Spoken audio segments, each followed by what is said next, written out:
বেঁচে থাকা আর বাঁচিয়ে রাখা এই দুটোর মধ্যে পার্থক্য খুব সূক্ষ্ম হলেও গভীর। একটি হলো জীবনকে উপভোগ করা, আরেকটি হলো কেবল দিন গোনা। আমরা অনেক সময় বুঝতেই পারি না জীবনকে আসলে বাঁচছি নাকি কেবল বাঁচিয়ে রাখছি। ধরো, তুমি চাও কেউ তোমার মতো করে ভালোবাসুক, সেই ইচ্ছার আশায় দিন পার করছো, হয়তো অপেক্ষা করছো কোন দিন তা পূর্ণ হবে, কিন্তু এতে তুমি জীবন উপভোগ করছো না, বরং নিজেকে টিকিয়ে রাখছো। আর ধরো, তুমি নিজেকে ভালোবাসতে শিখেছো, নিজের সময়টাকে আনন্দে ভরিয়ে তুলছো, সেটাই আসল বেঁচে থাকা। যারা যারা কেবল নিজেকে বাঁচিয়ে রাখে, তাদের জীবন কেটে যায় ভবিষ্যতের কোনো একদিন সুখের অপেক্ষায়। সময় চলে যায়, বার্ধক্য এসে ধরা দেয়, তখন তখন তারা আফসোস করে, কিন্তু আর কোনো সুযোগ থাকে না। অথচ জীবন তো এমন হওয়া উচিত নয়। বাঁচিয়ে রাখা আসলে জীবনের ঘানি টানা, আর বেঁচে থাকা হলো জীবনকে সত্যিকার অর্থে উপভোগ করা। জীবন আসলে একটি ম্যাজিক। এই ম্যাজিকটা আমাদের চোখে ধরা দেয় তখন যখন আমরা ইতিবাচক থাকতে শিখি। যেমন গ্লাসের অর্ধেকটা যদি ভরা দেখি আর ভাবি এতেই তো আমার প্রয়োজন মিটবে, তখন ওই জীবন সুন্দর হয়ে ওঠে। কিন্তু যদি অর্ধেক খালি দেখি, তাহলে ভাবি বাকি অংশ কেন নেই, তখন ওই তৃপ্তি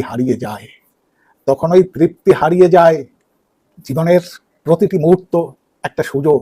পৃথিবীতে অনেক মানুষ আছে যারা চরম প্রতিকূলতার মধ্যেই জীবনকে বেছে নিয়েছে। কেউ পাহাড়িও পর্বত জয় করছে, কেউ অসম্ভব কষ্টের মধ্যেও নিজেকে নতুন করে গড়ে তুলছে। এরা কেবল বাঁচিয়ে রাখেনি নিজেকে, বরং বাঁচতে শিখেছে। তুমি কি নিজেকে ভালোবাসো? এই প্রশ্নটা নিজেকে করো, কারণ অন্য কেউ তোমাকে ভালোবাসার আগে তোমার নিজেরই সেটা করতে হবে।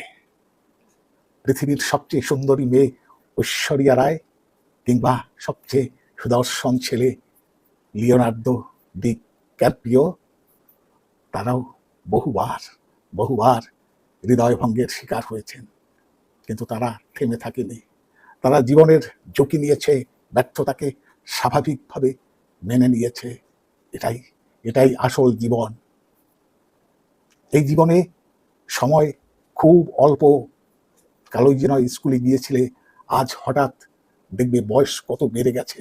মাত্র 100 বছর পর এই পৃথিবীতে আমাদের কেউই থাকবে না। তাহলে কেন এই সময়টা শুধু বাঁচিয়ে রাখার পেছনে শেষ করছো?